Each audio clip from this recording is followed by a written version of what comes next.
দেখুন বীজটা মানে খুবই স্লো সেল হচ্ছে, তো প্রয়োজনের তুলনায় বেশি বীজ ঢুকেছে বলে এখন মনে হচ্ছে।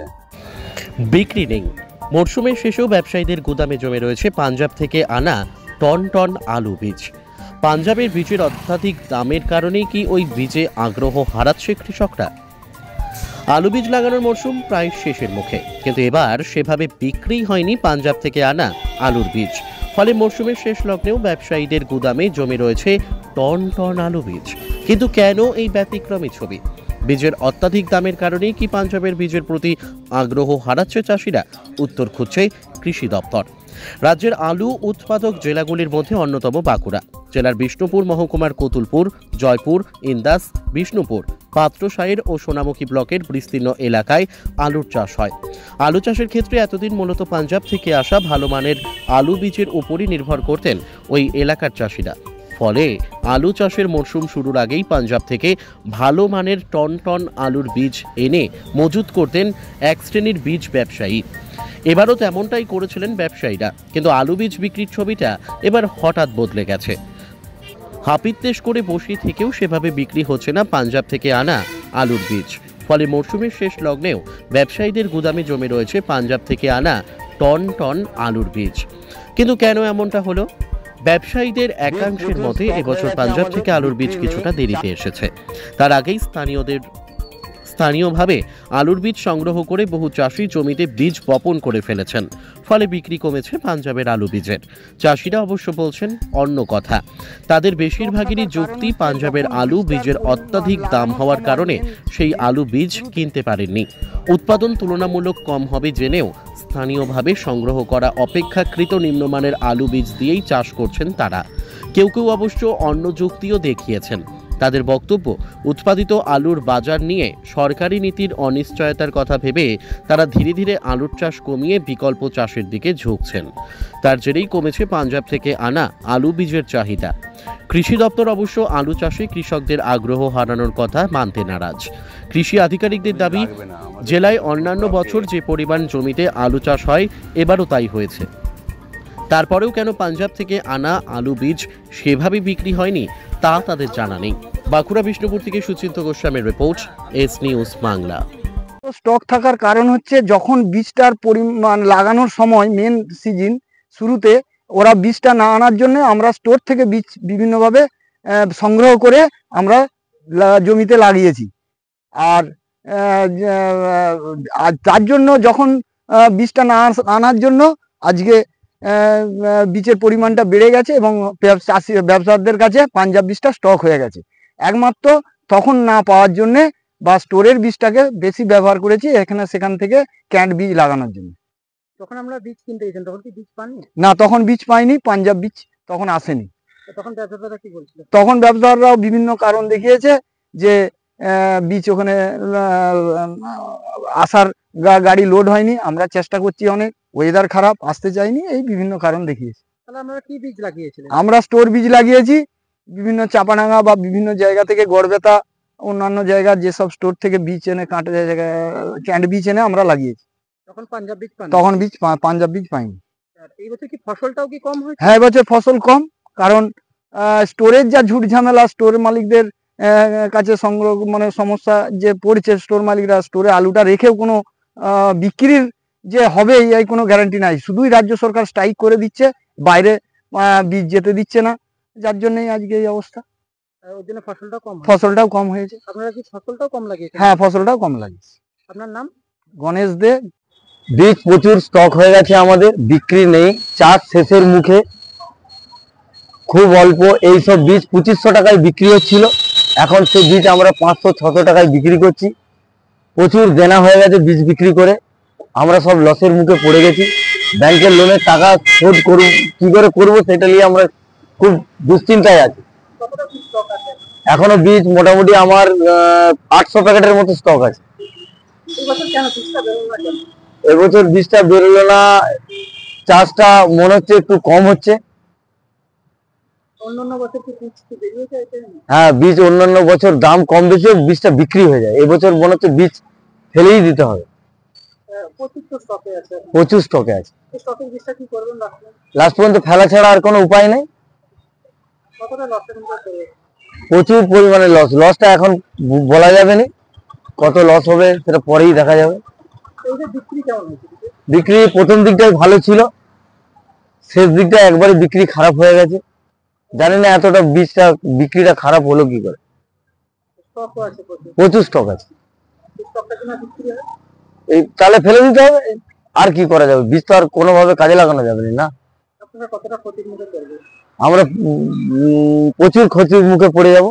ওইদিকে ফসল কম হচ্ছে, আলু লাগিয়েছে কম, আলু আমার মনে হচ্ছে চাষি এবছর আলুটা একটু কম লাগিয়েছে, সেই জন্য একটু ক্ষতি হচ্ছে। সেই জন্য একটু বিক্রিটা কম। আপনার নাম? আমার নাম শেখ সাবির হোসেন, আপনি কি বীজ ব্যবসায়ী? আমি একজন বীজ ব্যবসায়ী। দেখুন, বীজটা মানে খুবই স্লো সেল হচ্ছে। তো প্রয়োজনের তুলনায় বেশি বীজ ঢুকেছে বলে এখন মনে হচ্ছে। কত বীজ লাগবে না। আমাদের কতুলপুর ব্লকে চাষ মোস্ট প্রবাবলি শেষের মুখেই, 1-2% চাষ ফিনিশিং দিতে বাকি আছে, কিন্তু বীজের দাম, বীজ বিক্রি হচ্ছে না। প্রায় 2500, 2600, 2800 টাকা পারচেসিং বীজ আজকে 500, 600, 700 রুপিয়া প্যাকেট বিক্রি হচ্ছে। এর মূল কারণ হচ্ছে পাঞ্জাবিরা পয়সা নিয়ে মাল ঠিক মতো ডেলিভারি টাইমে দেয়নি বলেই সব বীজ ব্যবসায়ীরা আজকে বিপর্যস্ত, ক্ষতির মুখে, প্রচুর আর্থিক ক্ষতির মুখে পড়েছে। এবং চাষিরা, আমাদের এরিয়ার চাষিরা যখন ওদের নিড ছিল তখন পায়নি বলে ওরা বিভিন্ন এরিয়া থেকে বীজটা কালেক্ট করে নিয়েছে বলে মনে হচ্ছে আমার। এই বীজটা কি হবে এখন যে বীজটা আছে আপনাদের? কিছু করার নেই। বীজটা দেখুন, নিড আছে ঝাড়খণ্ড, অন্য এই বিহার, এদের বীজ এখন নিড আছে, কিন্তু সেখানেও আমরা পাঠাতে পারছি না। ওখানেও প্রতিবন্ধকতা লাগিয়ে রেখেছে আমাদের সরকার বাহাদুর, বর্ডার পাস হতে দিচ্ছে না। যদি বর্ডারটা খোলাও থাকতো তাহলে এই বীজগুলো, আমাদের ওই যে বীজগুলো কিনা আছে ওয়েস্টেজ বীজগুলো, আমরা ওদেরকে দিতে পারতাম, কিন্তু সেটাও সম্ভব নয়। এখনো কতটা বীজ স্টক আছে? বীজ স্টক আছে 700-800 প্যাকেট, এখনো 800-900 প্যাকেট বীজ স্টক আছে। এই বীজটা যদি না বিক্রি হয় তাহলে আপনারা কি করবেন? কি হবে? ফেলে দিতে হবে, আর তাছাড়া আর কি করব? জিরো। অন্যান্য বছর তো মানে বীজ বেরিয়ে যায়, তাই না? অন্যান্য টাইমে তো বেরিয়ে যায়, কিন্তু এবছর বেরোচ্ছে না। এটা কেন বেরোচ্ছে না, কারণটা কি?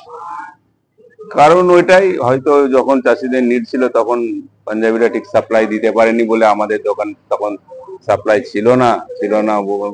হয়তো ওই আমাদের এরিয়া চাষিগুলো অন্য কোনো মার্কেট থেকে বীজ এনে চাষটা করে ফেলেছে, এটাও হতে পারে।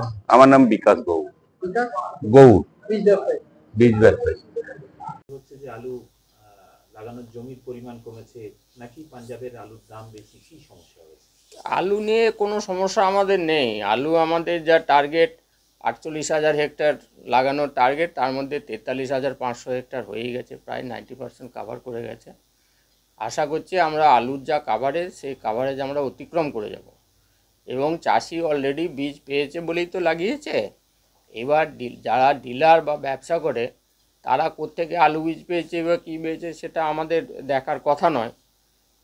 চাষিরা বীজ পাচ্ছে, ভালো বীজ পাচ্ছে, এটাই আমরা সাধারণত দেখি। এবার কোনো ডিলার যদি বেশি কিনে এনে রাখে তার দায়িত্ব তো আর আমাদের হতে পারে না। চাষিদের সঠিক ভালো বীজটা দেওয়াটাই আমাদের দায়িত্ব। না স্যার, বলছি এই পাঞ্জাবের উপরে আলু বীজ যে নির্ভর, অ্যাকচুয়ালি পাঞ্জাবের উপরে ডিপেন্ডেন্সি আমাদের এখানে এলাকার চাষিদের অনেকটা কমছে ধীরে ধীরে। আগে যেমন সমস্ত বীজটা পাঞ্জাব থেকেই আসতো, চাষিরা লোকালিও ভালো বীজ পাচ্ছে, প্লাস আমাদের যে রিসার্চ উইং থেকে ভালো বীজ সরবরাহ করা হচ্ছে। সেই জন্য হয়তো ডিলারদের কাছ থেকে চাষিদের বীজ কেনার যে আগ্রহ সেটা হয়তো কিছুটা কমছে। পাঞ্জাবের থেকে যে আলু বীজটা আসে সেটার দাম অস্বাভাবিক হারে বৃদ্ধি পেয়েছে, সেটাও কি একটা কারণ হতে পারে? সেটাও কারণ হতে পারে। চাষির সামর্থ্যের মধ্যে হয়তো আসছে না, সেই জন্য চাষি দেখছে আমি কম পয়সায় ভালো বীজ যদি পাই। যারা আলু চাষি তারা তো ভালো বীজ কোথায় পাওয়া যায় তারা আগে থেকেই জানে, খুব স্বাভাবিকভাবে তারা সেই জায়গায় হয়তো বেশি দামে বীজ কিনতে যাবে কেন। আমাদের এখানে যা কাভারেজ সেটা অলরেডি প্রায় কাভার্ড হয়ে গেছে এবং আমরা আশা করছি যে এটা আমাদের যা টার্গেট সেটা পেরিয়ে যাবে। স্যার বলছি, আলুর বাজার নিয়ে চলতি বছর একটা অনিশ্চয়তা তৈরি হয়েছিল, তো এই পরিস্থিতিতে কি চাষিদের মধ্যে কোথাও অনাগ্রহ তৈরি হচ্ছে? না না, বাজারে এই কথাগুলো ভুল কথা। আমরা হিমঘরগুলো পরিদর্শন করছি, কালকেও গিয়েছিলাম আমরা হিমঘরগুলো দেখতে। পর্যাপ্ত পরিমাণে আলু আছে। আলুর চাষিদের অনাগ্রহ কিছু নেই। এবছরে যেটা হয়েছে সেটা বৃষ্টিটা খুব বেশি হয়ে যাওয়ার জন্যে, দানার প্রভাবে বা তারপরও মাটিতে রস থাকার জন্য আলু চাষটা একটু দেরিতে শুরু হয়েছে, কিন্তু খুব তাড়াতাড়ি পিক আপ নিয়েছে। মানে এত তাড়াতাড়ি কাভারেজটা আমরা হয়তো ভাবতে পারিনি, কিন্তু চাষিরা করে ফেলেছে। চোখের ভরসা চশমা। ঐতিহাসিক শহর বিষ্ণুপুরে চশমার জগতে আদি ও বিশ্বস্ত প্রতিষ্ঠান নবরূপে সুসজ্জিত দত্ত অপটিক্যাল এক্সক্লুসিভ। এখানে পাবেন বিভিন্ন নামি দামি কোম্পানির ফ্রেম, লেন্স ও সানগ্লাসের বিপুল সম্ভার। Multi brand optical store. ঠিকানা রশিদগঞ্জ মিলনী ক্লাবের পাশে, বিষ্ণুপুর, বাঁকুড়া। Mobile number 9474620413। অভিজ্ঞতাই শেষ কথা।